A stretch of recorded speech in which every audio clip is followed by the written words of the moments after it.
Hi, I'm Chef Joseph Manero with Taste This TV. I'd like to talk to you a little bit about Katz gluten-free products. Now, Katz gluten-free is not only gluten-free, but it's nut-free, dairy-free, and soy-free as well.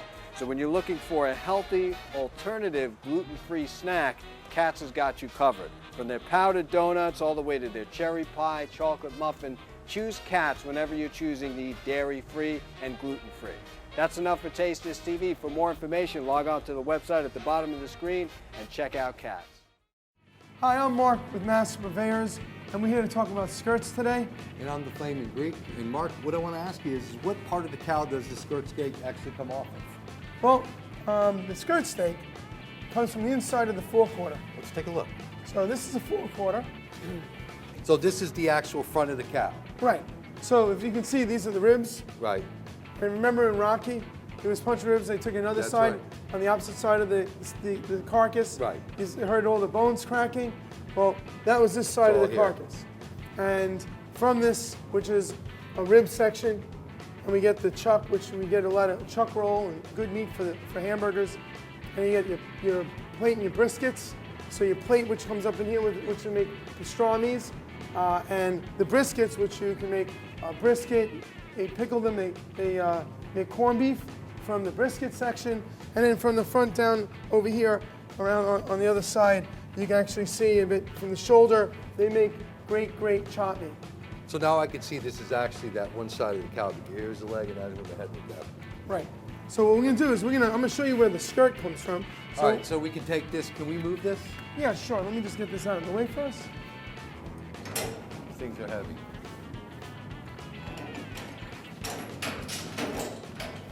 Okay. There you So go. now we get a little more room. You want to stand on this side? Okay, so this is the skirt steak, the outside skirt. Now there's an inside and there's an outside skirt. And you may see them advertised both inside and outside in the supermarket.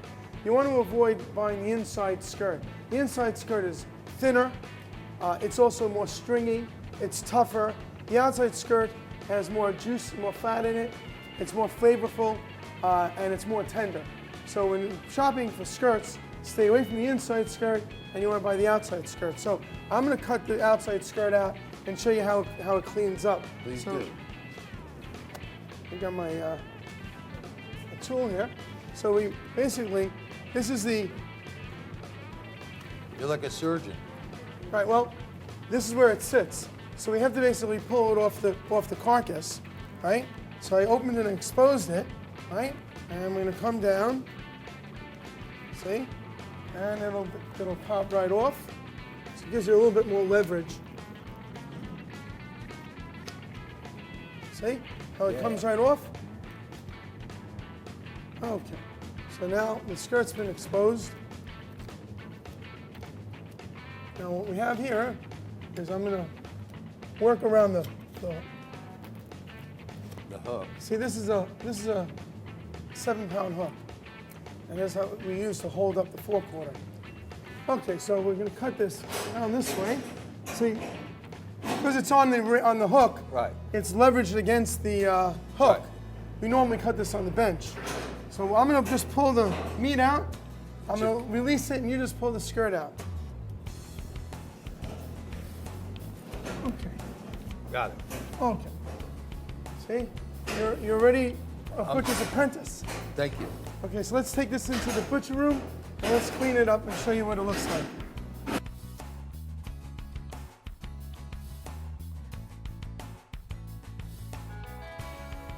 Hi, I'm Chef Joe Simonero with Taste This TV. Being from Europe, a good espresso is hard to find. What's even harder is a great machine that makes it. Let me introduce you to Astoria.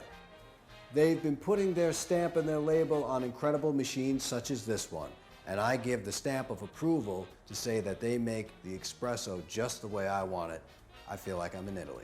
So after you can determine whether or not you'd like a single shot, a double, or in my case, a triple, then you have to realize what goes great with this espresso. If you're like me, you love sweets, and you're gonna take your impastato mozzarella, you're gonna put it in a bowl, and you're gonna take your La Fasa vanilla, this is their ground vanilla seed, and you're gonna put it right into the ricotta.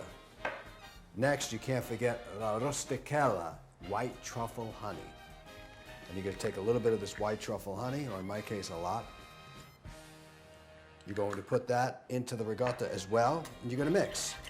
What you're gonna find is an incredible hint of vanilla / white truffle honey. Scoop it right on the top of your espresso, and you're gonna sip a combination of incredible cheese, vanilla, white truffles, and of course, espresso from Astoria. Taste this. Okay, so now we have the skirt steak that we just removed from the 4-quarter, and now we're going to expose it. We're going to take it, the diaphragm off both top So and would bottom. that just peel off like an orange peel, or do you have to get the knife in there and start? Well, it will peel off. We first have to expose the sides. The sides are sealed. So we basically make a cut.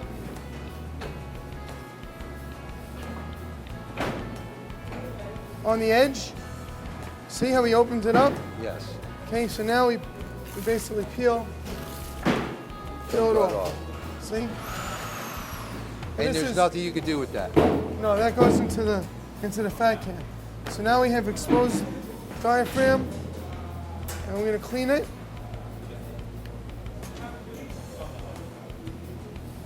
So you need a real good sharp for that. That knife's got to be sharp. Oh, well, knives are always supposed to be sharp. The duller the knife, then the more likelihood that there can be an accident, you can cut yourself. Because the duller the knife means more force you have to put behind cutting the piece of meat. Right. And if the knife slips and you've got a lot of force behind the knife, it's going to slip and you're going to go deep. Yes. When you have a real sharp knife and it just glides through, if your knife goes to left or right in an error, any accident, then you're not going to do as much damage because maybe just tapping Right. your skin rather than going really deep into it. So always work with a sharp knife. All right, so something we could do with this is just heating up, like a salsa. Just do some tomatoes and, some peppers. With skirt steak, I find that with a skirt, put a nice sauce on it, maybe the soy sauce, brown sugar, Even barbecue sauce. and it doesn't take long on the grill. It's really a very, very thin piece of meat. You could even throw this in a broiler, on a good hot broiler. There's just so many ways you can do it. But it's really a value meal, with a lot of this meat because it feeds a lot of family. And what would you say retail this goes for? Well, pound. because it's barbecue season, it's an expensive item now, and in the wintertime the price comes down. But right now, skirt is probably running in the supermarket about maybe $7. The way we saw it, $7 a pound after you clean it. Probably about $10 a pound in the supermarket. So it must be very tender. The skirt steak is a non-moving muscle on the inside cavity. Right. So it's not building toughness. So it's kind of like a fillet. Almost, not exactly, but right, it's a non-moving muscle like Right, but I fillet. could just see, the grain and all, but then again, it just, if I put my finger on it, it's very tender. Look at all that marble. It is from the front of the animal, and a lot of the meat from the front of the animal is ropey. So you can use that for stew as well. It's an expensive item for stew. When you're making beef stew, as you know, you're probably going to put it in a pot, you'll braise it, right? This Tenderize it. This item doesn't need that.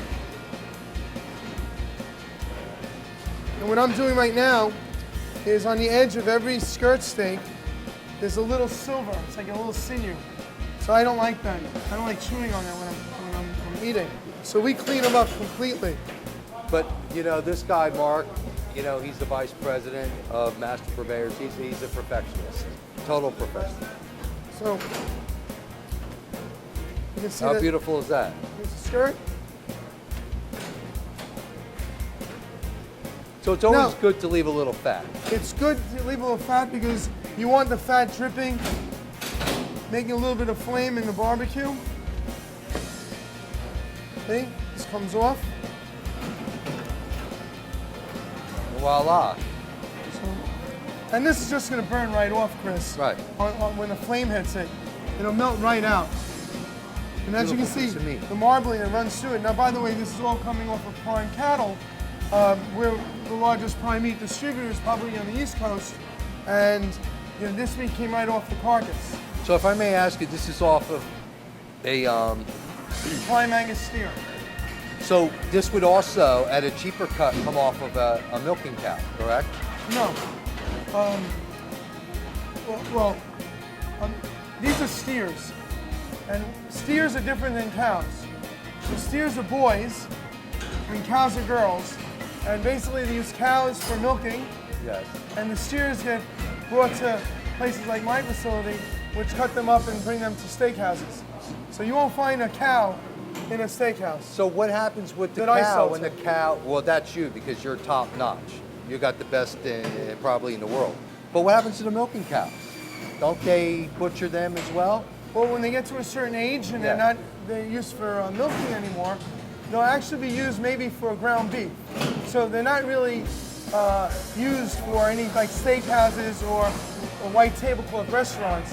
You're gonna find cow meat used in, let's say, fast food restaurants. Right. You know, your fast food restaurants Right. buy cow meat reduced to, let's say, chow meat. Right. And that's what they'll do with the cow meat. Even the fillet of the cow meat? Everything. Everything. Most, unless there's a, let's say there's a shish kebab, let's say a type of shish kebab where they're going to be putting them on skewers. Right. So a cow filet mignon is lean, right? So they can take that, cut that into cubes, and they can put it on skewers, and they can probably use the filet mignon, but a filet mignon only weighs about 3 to 4 pounds when they clean it on a 700 pound, 800 pound animal. Right. So it's not really that much weight. So how much filet mignon could you really get to be distributed around the country for shish kebabs, you know? So they Understood. basically take that, they use it, Round it down. and they grind whatever they can grind. Interesting. Bet you guys didn't know that out there.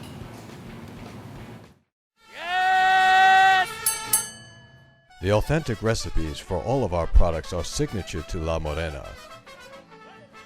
The chilies are literally hand-picked for each can. Everything is manufactured in Mexico and imported into the US. La Morena is best known for its quality and authentic flavor, giving our users a taste of home. Stock up on flavor with La Morena.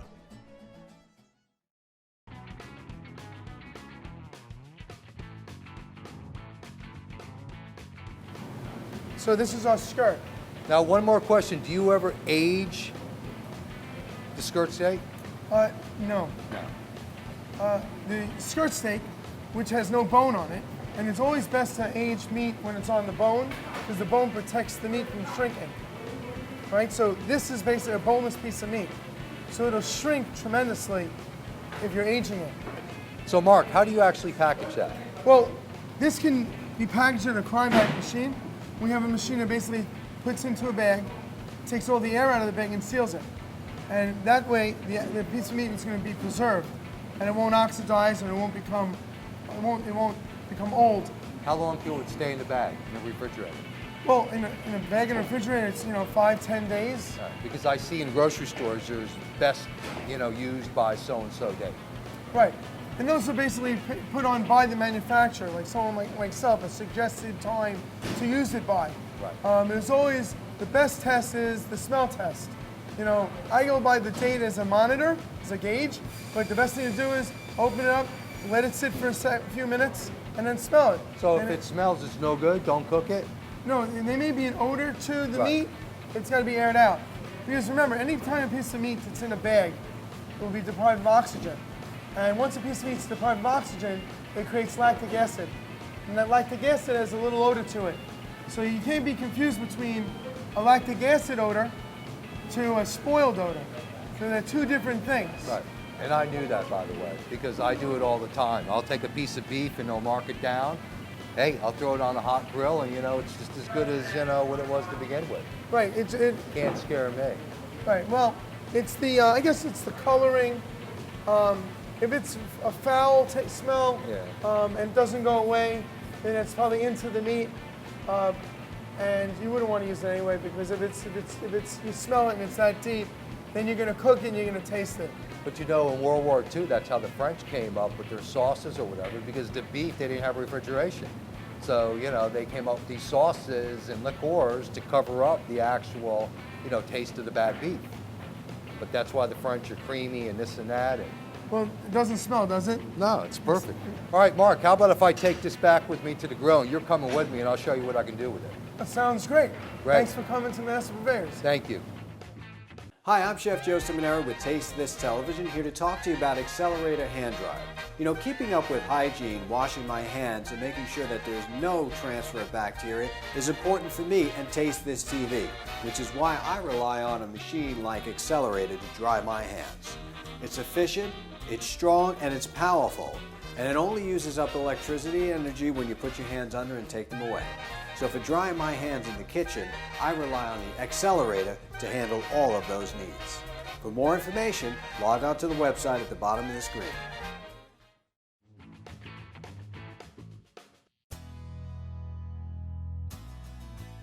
Hey, I'm Chris Kaitis, I'm the Flaming Greek, and we're once again back here with Mark from Master Purveyors. Thanks for having me. Yeah, and you got a beautiful piece of meat here. Can you explain to the audience what you got? Sure, a little earlier we actually cut this skirt steak right out of the carcass, remember? I do. We cleaned it up, we made it basically grill ready.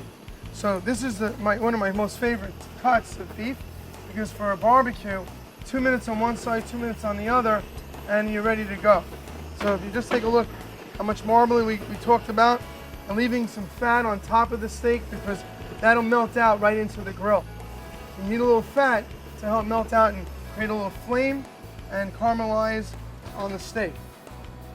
All right, so what How we're would going you? to do, How would you? I'm going to would you prepare season it that? with, I got some lemon lime citrus here. So what we're going to do, normally what you could do too, because the citrus will break down the meat, but we're going to use this for flavor today.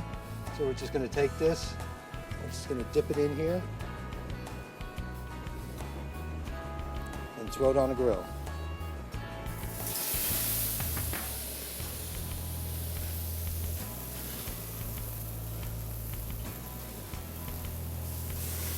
Now, when you're planning a meal, going out and getting the citrus is a perfect idea. Sometimes when I'm at home and I only have like 5 minutes between the time I get home and the time I have to go to sleep because we work at early hours in the morning, I usually put together some soy sauce, brown sugar, I mix up in a bowl, put a little garlic, and I use that as my my seasoning. You could throw some orange juice in there too. I never tried that before. Yep, it's citrus. But you were explaining to me earlier on, this is so tender because it comes from a portion of the cow to where there's no moving muscle, correct? Right, it's on the interior, it's a non-moving muscle. It's great because it's got a lot of juice in it, a lot of fat running through it. Really, it's a perfect piece of meat. You sear that up with the torch, you'll seal all those juices inside, and it's just gonna be robust with juice. And So is this a good summertime treat?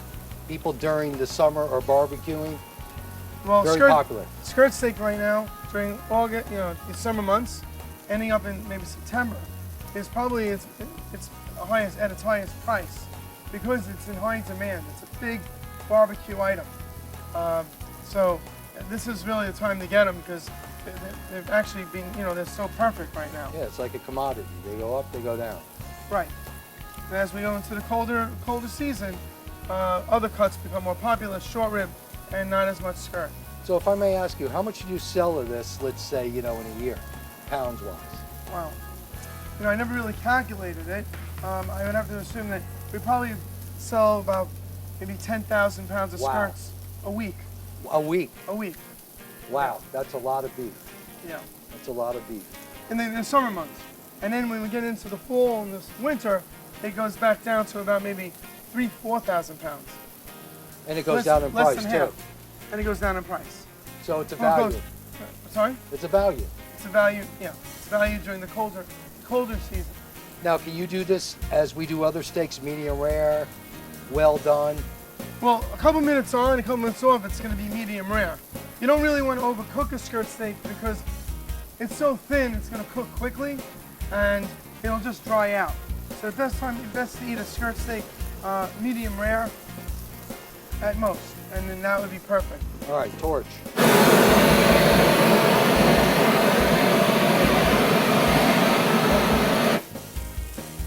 You have to maybe get a nice dark It-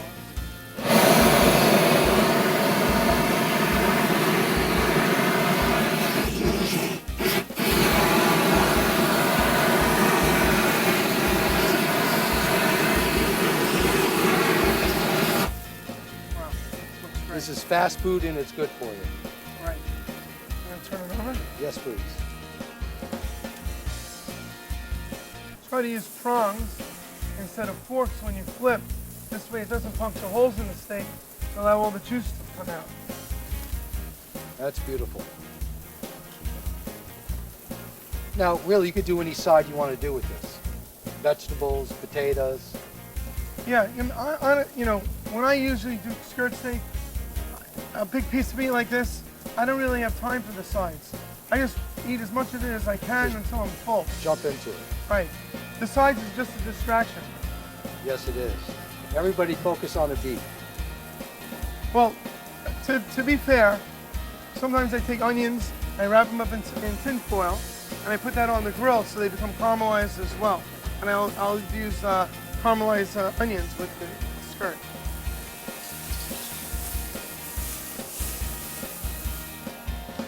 So that's pretty darn near done, isn't it? Torch that. Yeah.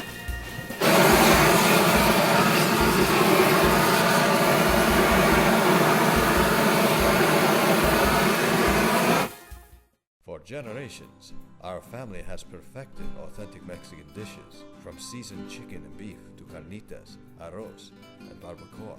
The Cardenas family has always followed the traditions of their ancestors when it comes to cooking. From the beginning, they've created authentic Mexican dishes from scratch using recipes that have been passed down and perfected over generations. This tradition of gathering around a great meal with family and friends is what Del Rio Foods strives to pass on. From our family to yours. Wow. Let's take a look at that. Done beautifully.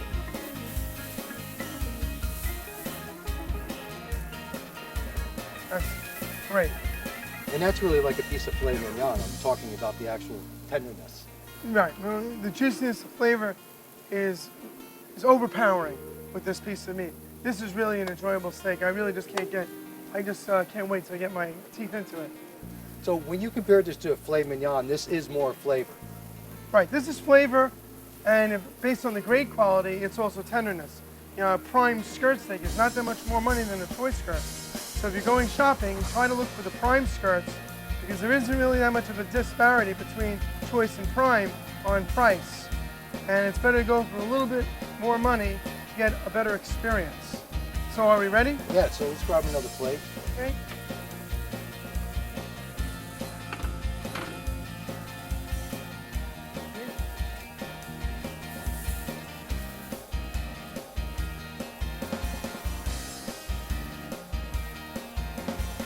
Good looking piece of meat.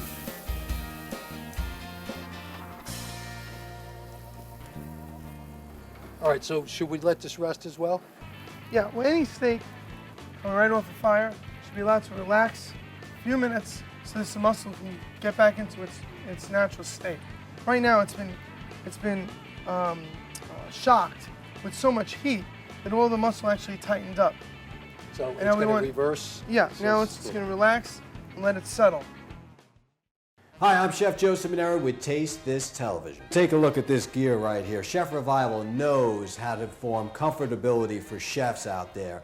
For chefs in the kitchen, heat resistant, the look, the feel. Hey, you're working in the kitchen all day long. You want something that you're going to be comfortable in. Well, Chef Revival has got you covered. Everything from chef hats to chef pants to chef jackets and different kinds of apparel that the chef at home can use. So for more information and to find out some more incredible products on their site, log on to chefrevival.com.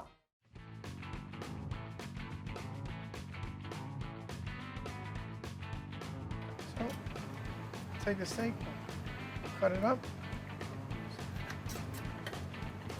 Cuts like butter. See, nice and rare. Make a few slices. Remember, cut away, correct?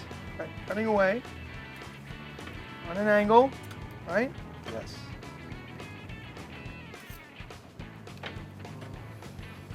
Just cutting it just cuts really just like butter.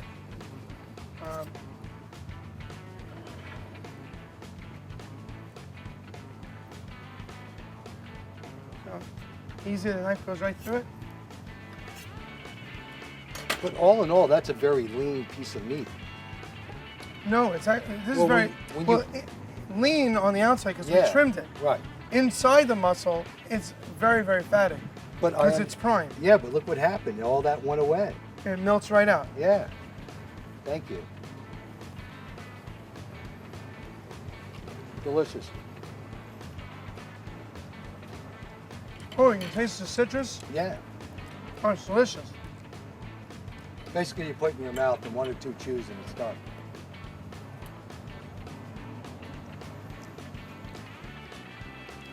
Wow, that really is good. That's better than my brown sugar and soy sauce mixture. This is really great with that citrus combination. Like I said, you know, orange juice, do what you do. Soy sauce, a little garlic.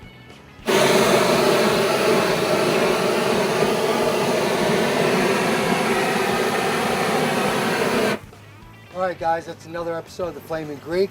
I'm the Greek. This is Mark, Master Purveyors. Check out his website, masterpurveyors.com. Best beef on the planet, hands down. Thanks for having me. Yes. Thank you.